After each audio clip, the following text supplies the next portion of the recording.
tunapokuwa duniani huko kuna mambo mengi wanatueleza, lakini moja ambayo ningetamani nianze nalo kwa siku ya leo ni lile swala ambalo anasema ushirika ni nini?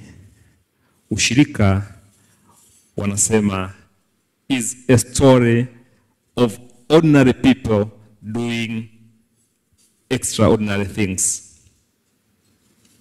Ushirika ni jambo ambalo watu wa kawaida wanafanya mambo makubwa. Ni historia ya watu wa kawaida wanafanya nini? Mambo makubwa.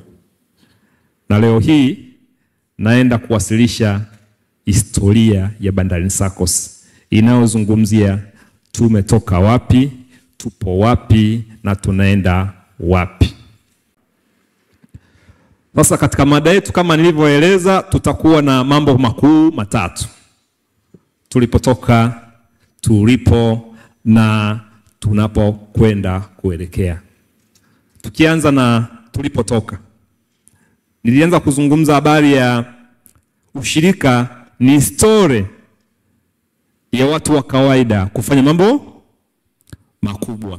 Tumetoka kwenye mambo ambayo yalikuwa ni madogo pengine, leo tunaongea mambo makubwa. Miaka 5-6 iliyopita Bandarini SACCOS haikuwa kama hivi ilivyo. Siongelei majengo, siongelei upana wa watu au umri wa watu.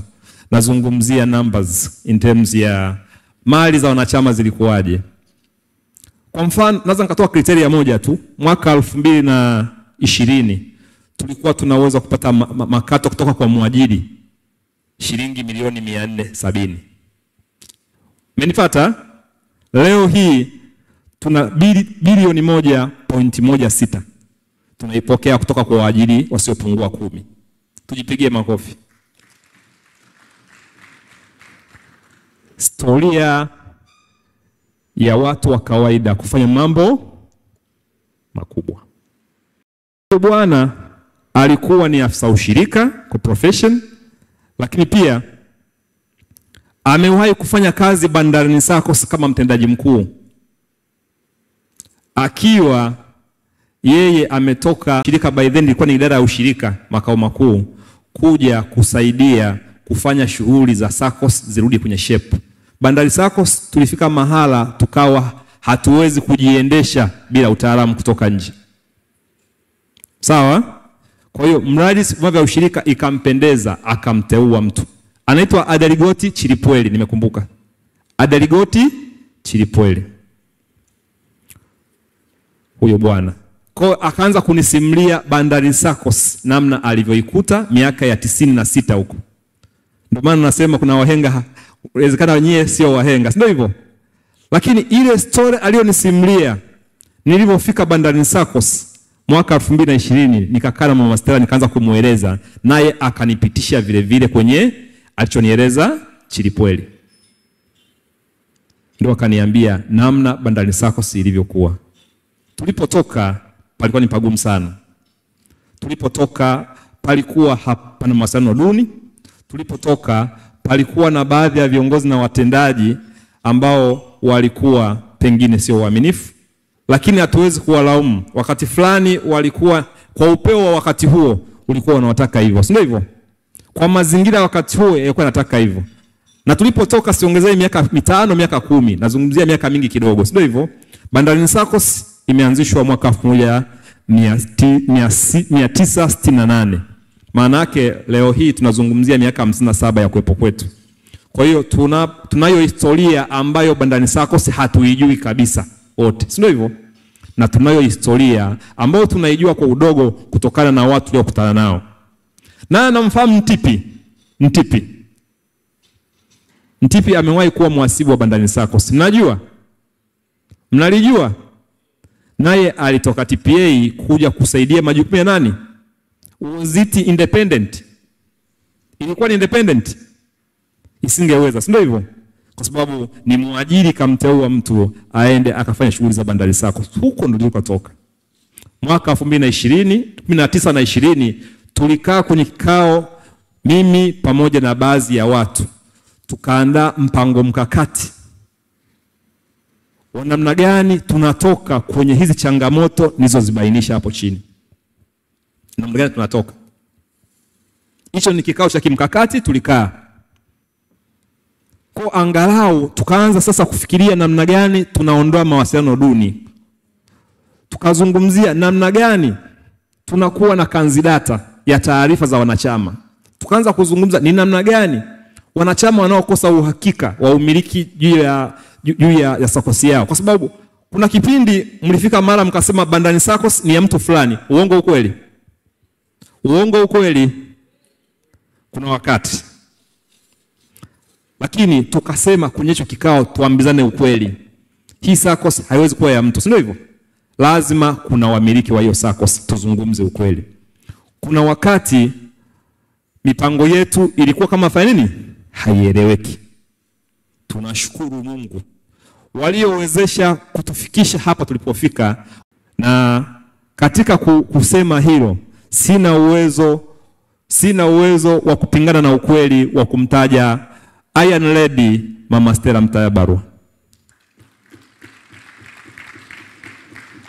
Iron Lady, huyo ndo alikuwa mama mwongoza njia. Hao mnawafahamu wengine ambao wameonekana kwenye hizo picha? Huko ndo tulikotoka. Hiyo ni picha ya mwaka 2013, mkutano mkuu. Wengine wakiwa ni vigoli, wengine washaondoka kwenye mazingira yetu, hatuwafahamu hata walipo, lakini hiyo ndio namna ya kutell story ya ordinary people ambao wanafanya extraordinary thing. Ndugu zangu, hapa tulipo leo, hapa tulipo ni zao la kikao hiki. Genge atakuwa nakumbuka. Hapa tulipo ni zao la nini? La kikao hiki. Kikao kilichofanyika mwaka jana, tulikaa zamani panaitwa nini? New Africa Hotel. Pale tulikaa.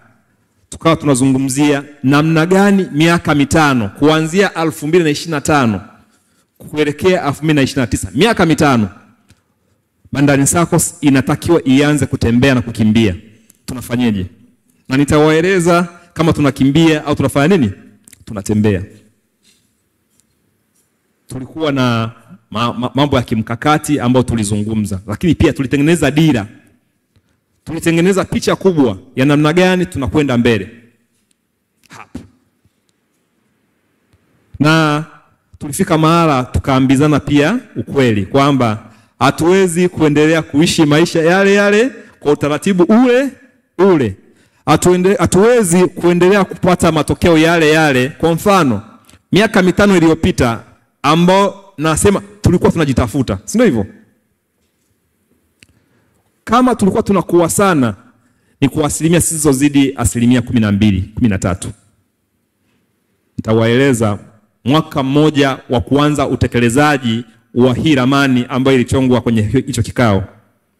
Kuna matokeo makubwa tumeanza kuyapata. Na yajayo yanafanya nini? Yajayo yanafanya nini? Yajayo yanafurahisha. Na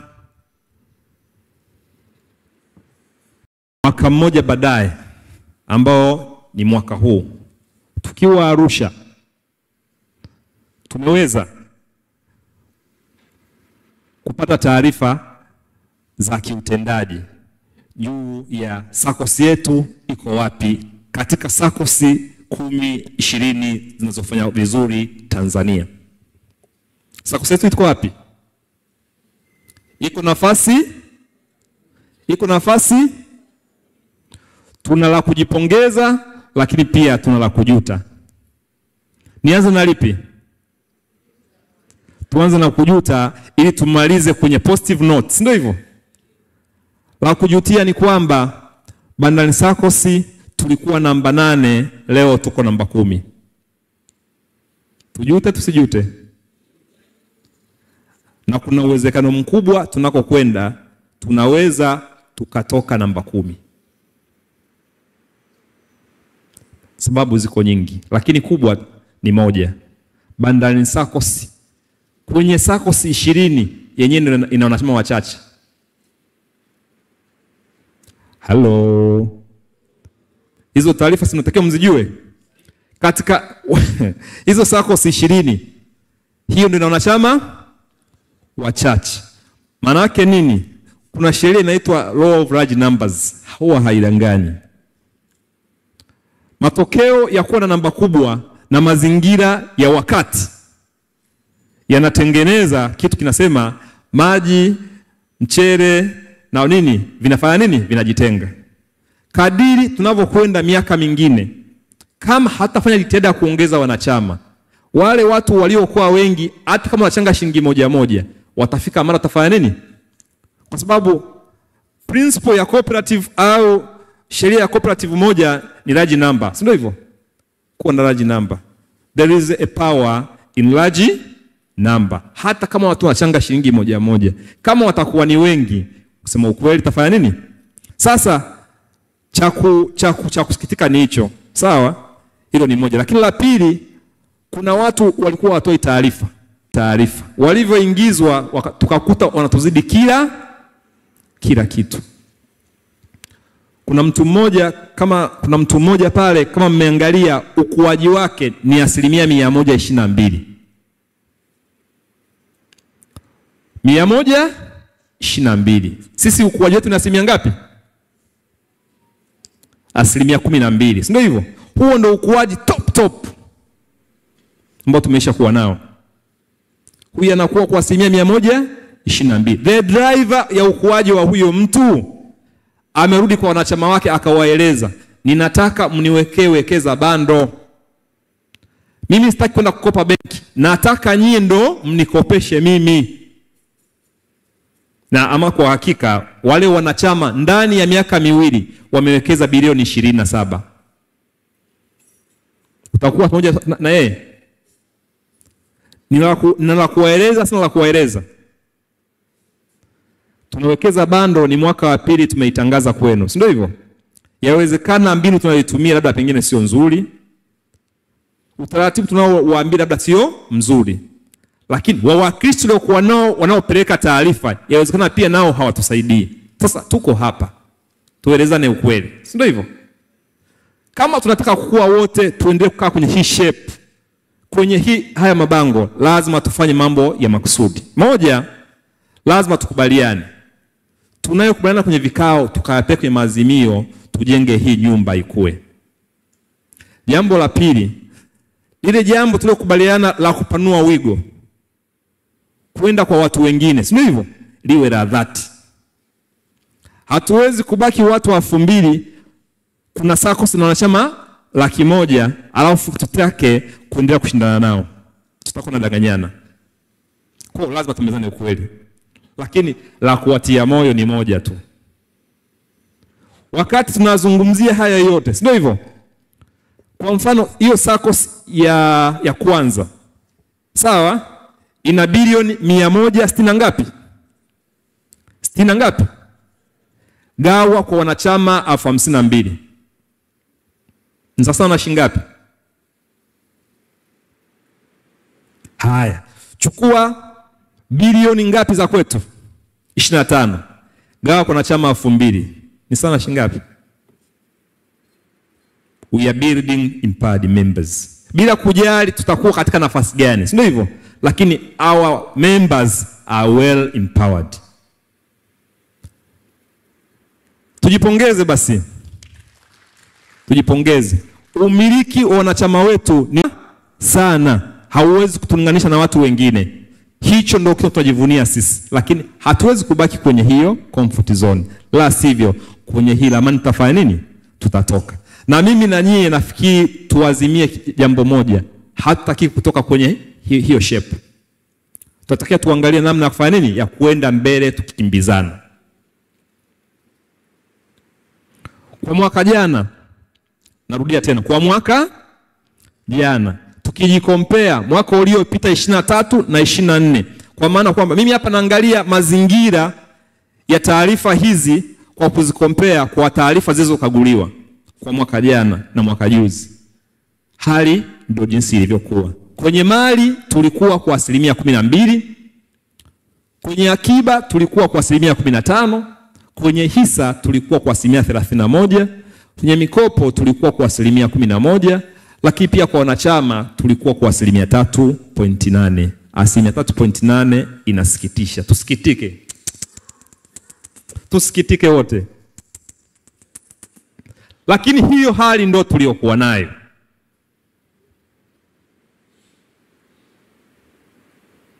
Cha kutia moyo mwaka huu ambao ni utekelezaji wa ule mchoro niliowaambia tulikaa mwaka jana.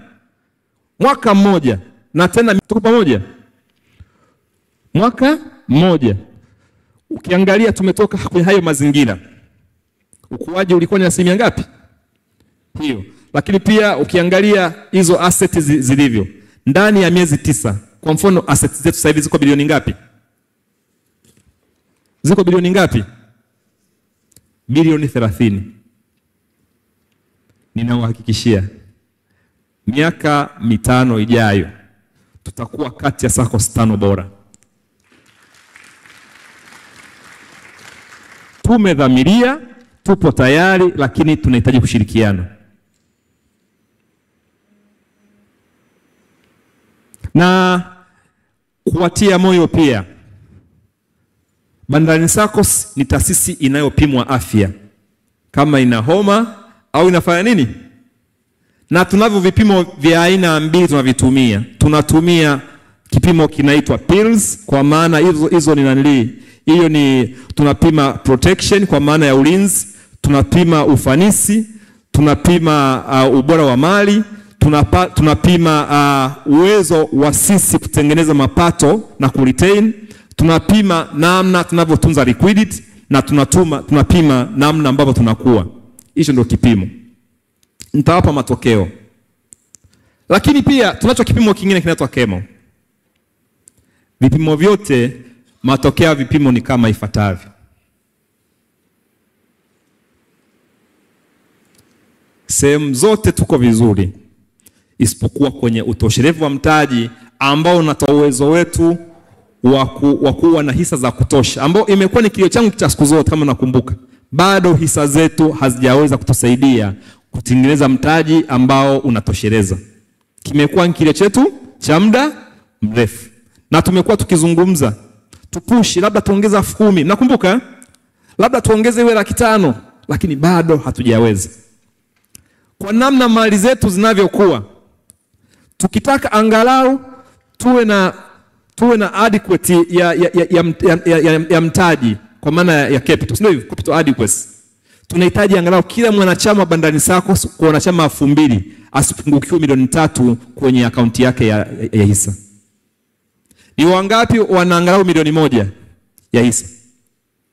Wangapi? Angalau milioni 1. Hebu muone hiyo picha. Kwa hiyo tatizo ni sisi wenyewe. Lakini uzuri ni kwamba tatizo tumefanya nini? Tumelibaini.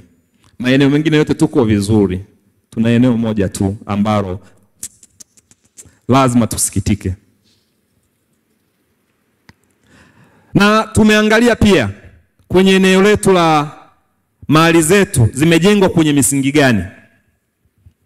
Mali zetu zimejengwa kwenye misingi gani? Tunazo mali ambazo zimejengwa kwa kutumia mikopo yetu. Tunazo mali ambazo zimejengwa kwa kutumia mali nyingine ambazo sio mikopo. Lakini tunazo mali nyingine ambazo zimejengwa na akiba zetu na amana zetu. Mnaona, kinachosikitisha zikafika 50%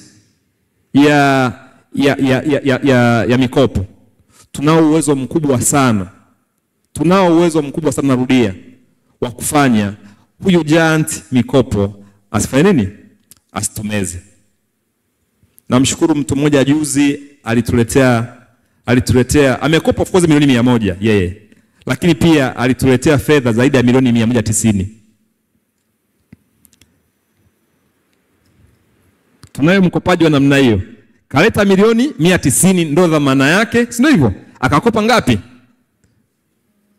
Milioni 100. Tayari mtu mmoja peke yake anaweza amepunguza nini?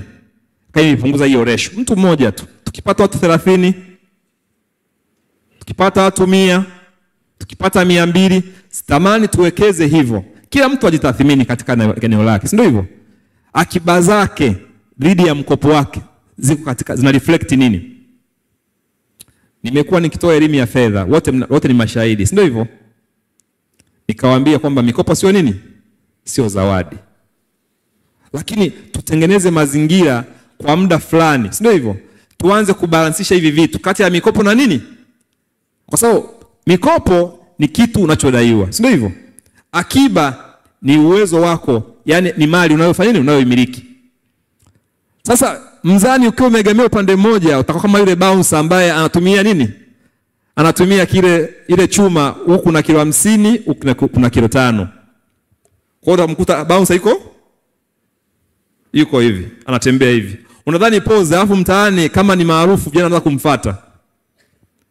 Sasa tunaweza tukawa tunajisifia, lakini lazima tuangalie hilo pia litatusaidia. Kwa hiyo kwenye mipango yetu ya muda mrefu tumeangalia namna kufanya nini ya kutatua hayo matatizo ambayo tumeyabaini kisayansi. Tunapofanya nini? Tunapoelekea tunayo vision ambayo lazima kila mmoja awe nayo.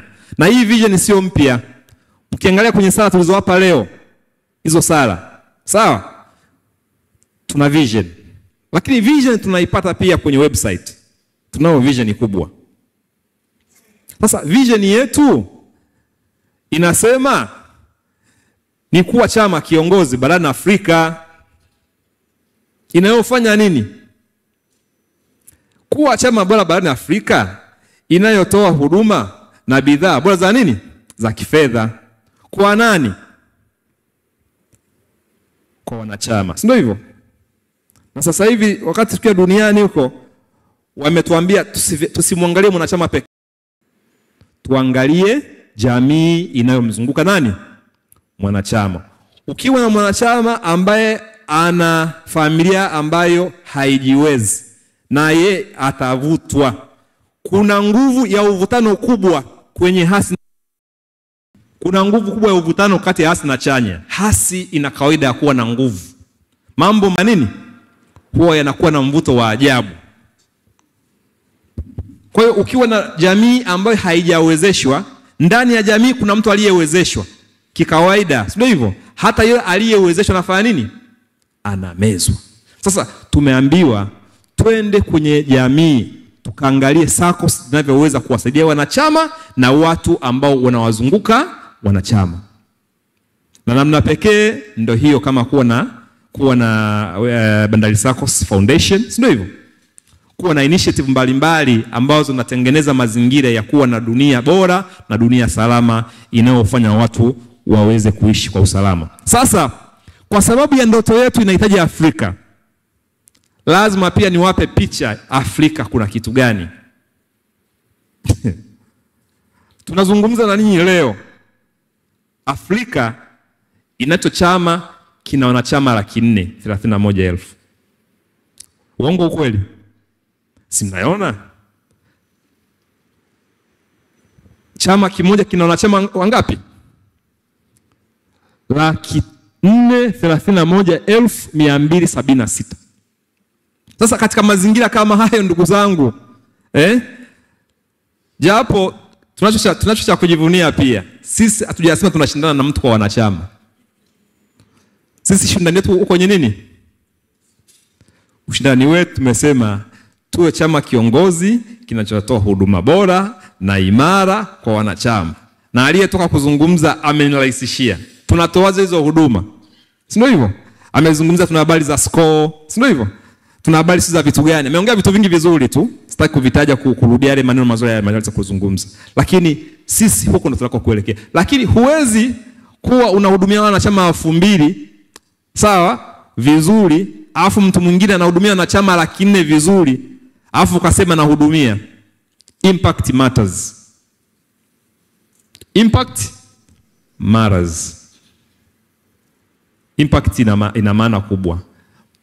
Kwa sababu tunasema tunafanya hizi SACCOS siweze kuleta impact kubwa kwa jamii.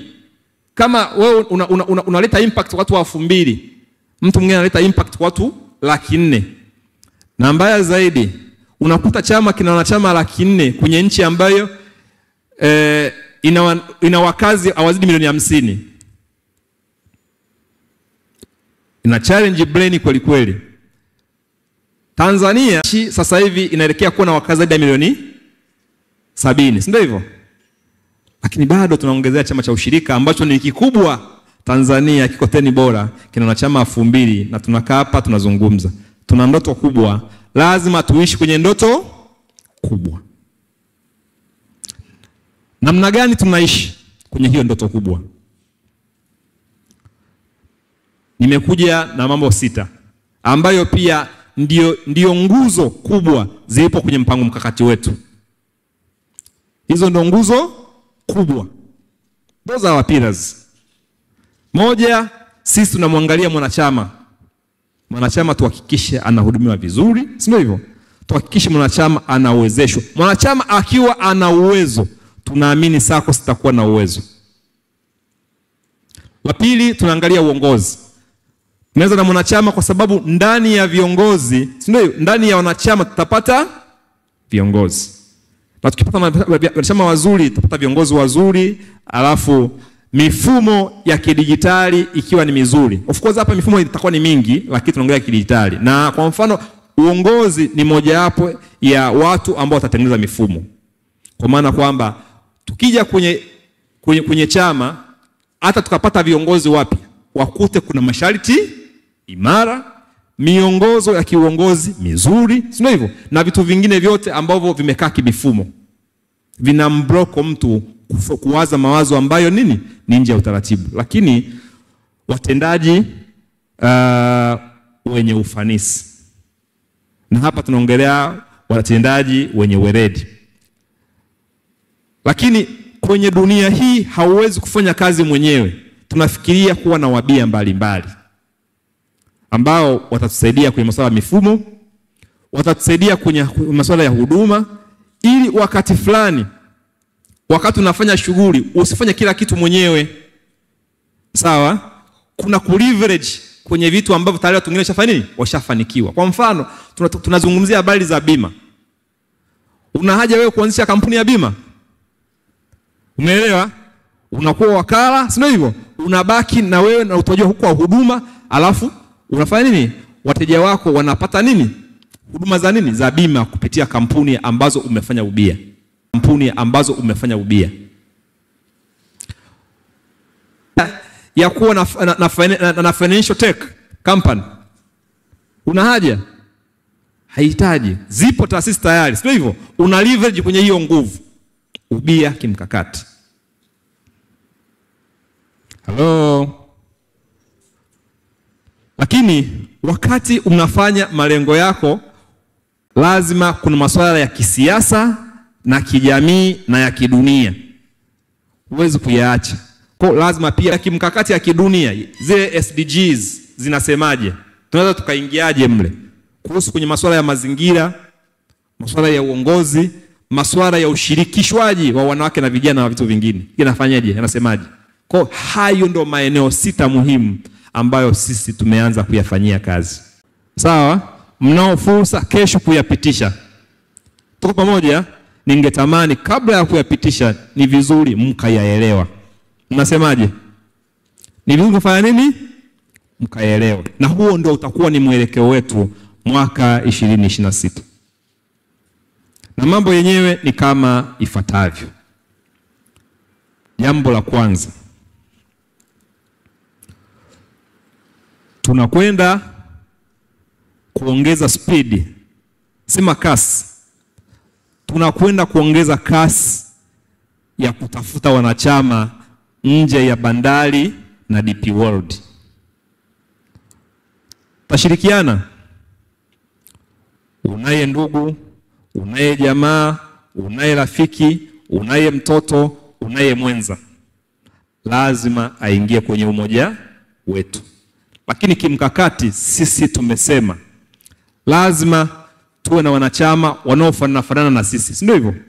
Kwa hiyo tumeplani kuwa na taasisi 10 za kimkakati ambazo tutashirikiana nazo kupata wanachama. Taasisi ngapi? 10. Tuko pamoja? Kwa mwakani, iwe mvua liwe jua, tunaenda kushiriki kutafuta taasisi 10 serious ambazo tunaenda kuanza kutafuta wanachama huko, ili tukiongezeka tupate nini? Nguvu ya pamoja. Wawakilishi ni vizuri mkajua. Jambo la pili, leo na kesho kuna kitu tutakiona, hasa kwenye masuala mazima ya kuzindua huduma zilizoboreshwa za TEHAMA, si ndio hivyo? Pengine tayari zitakuwa zimezinduliwa hizo na tunaenda kuzitumia. Lakini mwakani tumesema lazima pia tuwe na huduma angalau 2 ambazo tutaziongeza nje ya huduma hizo tutakazozindua leo na kesho, si ndio hivyo? Ambazo zinaenda kufanya nini?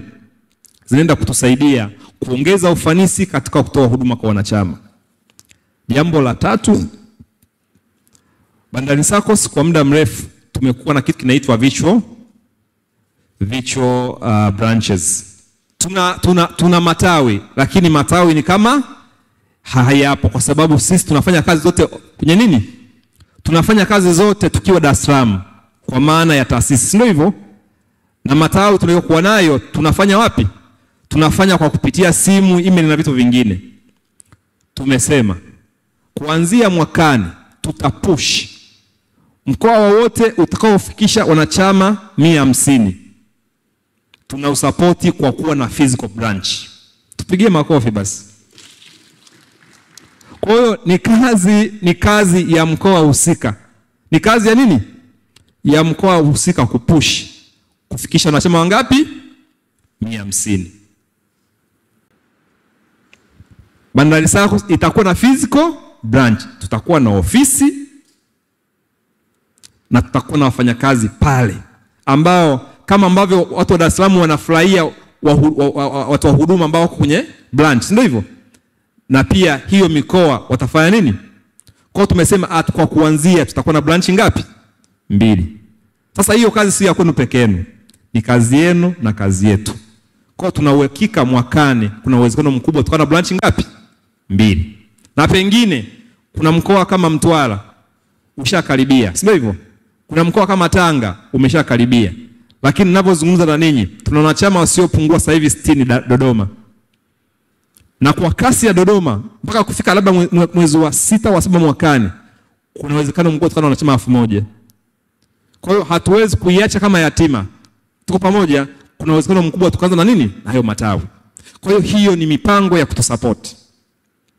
Jambo la tatu, utaratibu wetu wa mafunzo utaendelea. Tuko pamoja, na huo ni mpango wa muhimu, lazima tuwe nao. Tuko pamoja, hilo ni jambo la 4. Na jambo la 5, tumeanza sasa kuwa na watu wengi, hata wengine ambao sio nini? Wa bandari. Tunawatoa huduma kwao za mikopo na vitu vingine. Tumeanza kuwa na tabia tofauti. Tuko pamoja? Kwenye ule ubia tuliosema kwenye mikakati yetu, tunafikiria kuwa na mkusanya madeni kama mdau muhimu wa kutuwezesha sisi pamoja na ninyi, sio hivyo? Fedha zetu tunazozitoa kwa watu ziwe nini? Ziwe salama. Jambo la 6 kama sio la 7, tumesema kwa mwakani, labda niseme kitu kimoja, toka kuanzishwa kwetu hatukuwahi kuwa na amana, ukiachana na akiba, sio hivyo? Hatukuwahi kuwa na amana zinazozidi bilioni 2 kwenye vitabu vyetu. Hatukuwahi kuwa na hizo amana. Ila akiba zimeshafika huko, sio hivyo? Tuko around bilioni 20. Lakini hatukuwahi kuwa na nini? Na amana zinazozidi bilioni 2. Tumesema tumechoka kuwa na nini? Tumechoka kuwa kwenye comfort zone. Kwa mwakani, wawe ni wawakilishi, wawe ni viongozi na sisi wafanyakazi, mguu kwa mguu, mkono kwa mkono, sio hivyo? Tunaenda kuhamasisha watu waweke amana. angalau zifike za bilioni ngapi? 5. Ukifika bilioni 5 safari inaanza. Kwa sababu tunafikiria angalau miaka 5 ijayo SACCOS iwe imedouble asset zake. Hizi bilioni 30 sio ngapi azitoi. Mmeona SACCOS ya 5 ina bilioni ngapi? Ina almost bilioni 50. Sasa tuingie ndani ya 5 bora. Kama hatupush akiba zikaongezeka, hisa zikaongezeka, watu wakakopa sana, kwa sababu watu wa kukopa wala hawatafuti. Watu wa kukopa wanakuja, si ndio hivyo? Hapa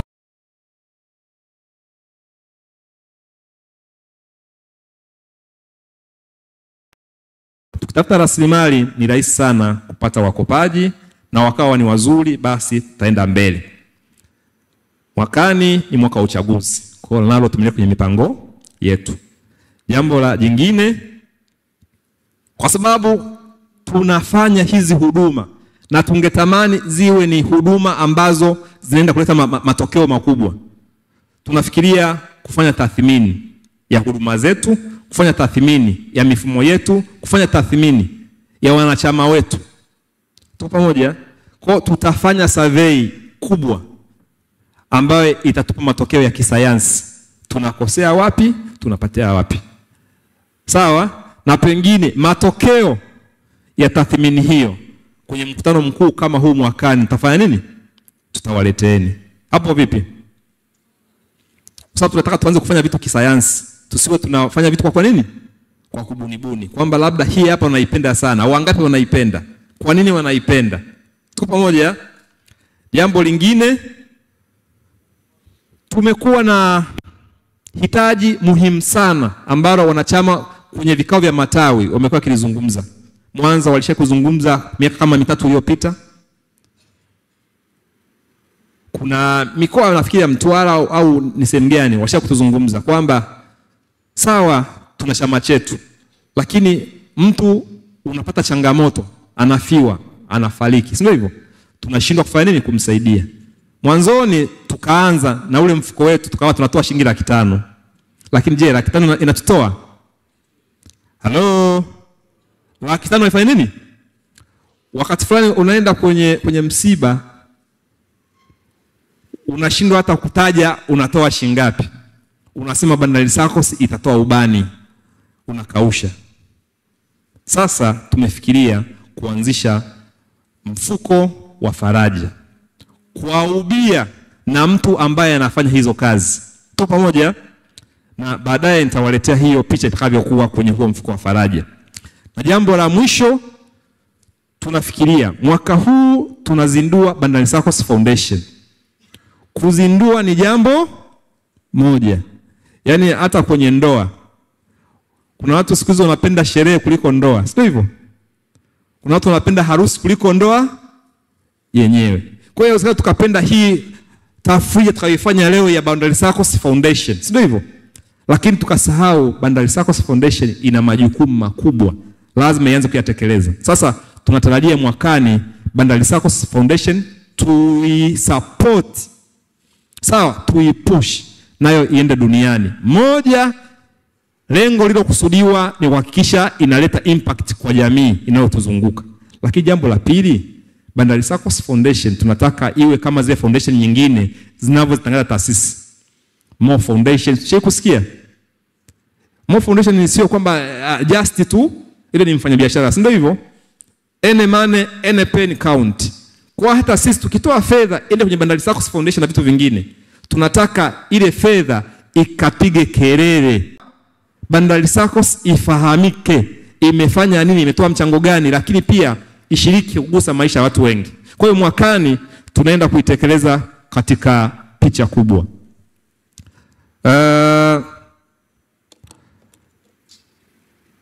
Mbia ambao nimekuwa nimesema ambao tutashirikiana naye kwenye swala zima la faraja ni Suma JKT Insurance, Life Insurance Company. Tuko pamoja, wameanzisha kampuni ya bima ambao tutashirikiana kwenye mambo mengi. Tumekubaliana kwenye masoko yao yote ambayo watakuwa wanafanya shughuli, na sisi tutaweka mguu wetu kutafuta wanachama. Halo? Ikiwa ni mkimkakati, sio hivyo? Lakini pamoja na hayo mengine yote, sisi tunachokilenga zaidi ni hiki hapa. Tuanze kufikiria namna gani, sawa, Bandari SACCOS inaweza ikaanza, at least wamesema kwa kuanza. Tuanze kufikiria, unaenda kwenye kumfariji mtu una milioni 5. Hata ithamini kweli? Hata ithamini. Unaweza kuomba kuitaja. Tunaenda kuhani msiba wa mtu, tuna milioni 3 labda pengine kwa ajili ya mwenza. Si ndio hivyo? Hawezi kuithamini. Labda ni mtoto, una milioni 2, hawataithamini. Lakini kuna kitu wanakiita umia ufanye nini? Upone. Tuna introduce mfuko wa faraja ambayo wachangiaji wenyewe ni nyie wenyewe. Sawa? Wachangiaji ni nani? Wenyewe. Mchango wa kila mwezi utakuwa ni shilingi 5,000 ambao sisi Bandari SACCOS hatutakuwa tunakaa nayo hiyo fedha. Tunaipeleka kwa nani? Kwa mtoa huduma. Na mtoa huduma anafanya nini? Anakidhi mahitaji yote ya nini? Ya kibima, ili kuhakikisha tunafanya hizo zoezi. Sasa yatakuwepo mahitaji mbalimbali ambayo yatatufanya nini? Yatahitajika. Na kwenye hili eneo, kwa sababu nilikuwa na huyo mtu wa bima, sio kama amefika. Kwa dakika isizozidi 2 atatueleza kidogo, si ndio hivyo? Hii bima inafanya nini kwa dakika zisizozidi 2 mpaka 3, kwa sababu muda wangu tayari naona utakuwa umefanya nini? Umeisha. Mimi sitatumia muda zaidi ya hapo. Nitakuomba usogee mbele wakati namalizia uweze kuwaeleza wanachama bima itashirikiana kwenye maeneo gani, lakini pia kwenye hili eneo hasa ambalo wanachama wanaenda kupungukiwa shilingi 5,000. Sawa, watafanya nini? Na haya yote niliyosema toka mwanzo mpaka sasa tunafikaje? Kikubwa ni ushirikiano, ndugu zangu. Au mnasemaje? Kikubwa ni nini? Kikubwa ni ushirikiano. Sisi mmetukopesha, mmetuamini, si ndio hivyo? Sisi tunawaahidi weredi. Sisi tunawaahidi weredi. Sisi tunawaahidi uvumilivu, ubunifu. Bodi inawaahidi ufanisi. Sisi wafanyakazi tunawaahidi ubunifu, tunawaahidi weredi. Nyie tunawaomba ushirikiano. Nashukuru sana kwa kunisikiliza. Kabla mjanipigie makofi, ili mkipiga makofi yaambatane na huyu atakayezungumza dakika 2, basi nimkaribishe kwa dakika 1, 2, 3 aweze Nitazungumza kwa ufupi kuhusiana na package ambayo kiongozi wenu ambaye ni MD wa Bandari SACCOS ameweza kuidisplay. Kwa upande wa tunaita ni embedded funeral cover. Maana yake nini? Ina maana kwamba mwanachama wa Bandari SACCOS ataweza kunufaika na mafao ambayo yameonyeshwa hapo, ikitokea mwanachama ametangulia mbele za haki, au amefiwa na mwenza, au amefiwa na mtoto. Lakini kwa nini tunasema ni embedded funeral cover? Hili ni fao la mazishi. Kwa hiyo fao la mazishi linahitaji uharaka wa kuweza kutolewa. Kwa hiyo ikitokea mwanachama au mwenza au mtoto ametangulia mbele za haki, sisi tunatumia masaa 24 ya kazi kuweza kuitoa hiyo pesa, ili iweze kuleta maana. Kwa sababu uweze ukalipa rambirambi au mkono wa pole baada ya siku 5, inakuwa haina maana yoyote. Kwa hiyo kwenye upande wa mkono wa pole sisi tunalipa ndani ya masaa 24 baada ya kupokea taarifa. Lakini ikitokea labda mwenza ametangulia mbele za haki, sisi tunachohitaji tunasema ni marriage certificate, ambayo tunasema kwamba ni cheti cha ndoa. Lakini ikitokea mtoto ametangulia mbele za haki, tunachohitaji ni cheti cha kuzaliwa. Cheti cha kuzaliwa kitaonesha uhusiano kati ya mtoto na mwanachama. Lakini kuna wale tunasema kuna mtu anaweza kumadapt mtoto. Kama umeweza kufanya adoption ya mtoto, kinachofanyika utaambatanisha kile cheti ambacho kinaonesha cha kiserikali ambacho kinatambuliwa, utakiwakilisha kwa Bandari SACCOS. Bandari SACCOS watakiwakilisha kwetu. Tukishapokezo nyaraka ndani ya masaa 24 ya kazi, tunalipa hicho kiasi ambacho kinahitajika.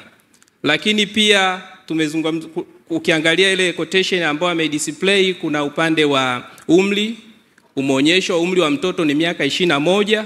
Tunajua kuna mtu mwingine ana watoto wana miaka 24, 25, 26, lakini inakuwa extended kwa miaka mpaka 24 kama huyo mtoto anasoma na bado ni tegemezi. Lakini pia kuna wale watoto wana matatizo ya akili ambao tunasema wana disability. Inamaanisha wale watoto ambao hawajiwezi wenyewe tumeextend mpaka miaka 24. Ikitokea yule mtoto ametangulia mbele za haki, sisi tunapata wajibu wa kuweza kulipa shilingi milioni 2. Lakini kwa idadi ya watoto ni watoto 4, lakini pia kwa idadi ya mwenza ni mwenza mmoja. Kwa hiyo ikitokea event yoyote, labda mwenza ametangulia mbele za haki au ni wenza wawili, sisi tunachofanya tunalipa mwenza mmoja kwa kuanzia. Lakini baadaye tunapofanya kazi hii package tutazidi kuipitia. Kwa hiyo mwakani tutaiboresha kulingana na experience ambayo tutakaoipata kutokana na hii package ambayo tumekubaliana. Lakini pia tunawakaribisha Suma JKT Life Insurance Company. Tuna huduma nyingi ambazo tunatoa na tunashirikiana na mabenki na pia tunawashirikiana na NGO pia na makampuni tofauti tofauti. Lengo kubwa la partnership hii kama CEO alivyosema ni kwamba kuhakikisha kwamba Suma JKT tunashirikiana na bandari kwenye kufungua masoko, lakini pia kuhakikisha kuna wanachama wanaongezeka. Kwa hiyo sisi tutakachokifanya tutaendelea kuwasapoti kipindi chote wakati wote. Omba tu ni ushirikiano, lakini pia nashukuru kwa management na CEO hapa kuweza kutupatia muda wa kuweza kuzungumza na nyinyi. Nawakaribisha Suma JKT Life Insurance Company. Asante sana. Nafikiri tumemaliza mimi na mwenzangu.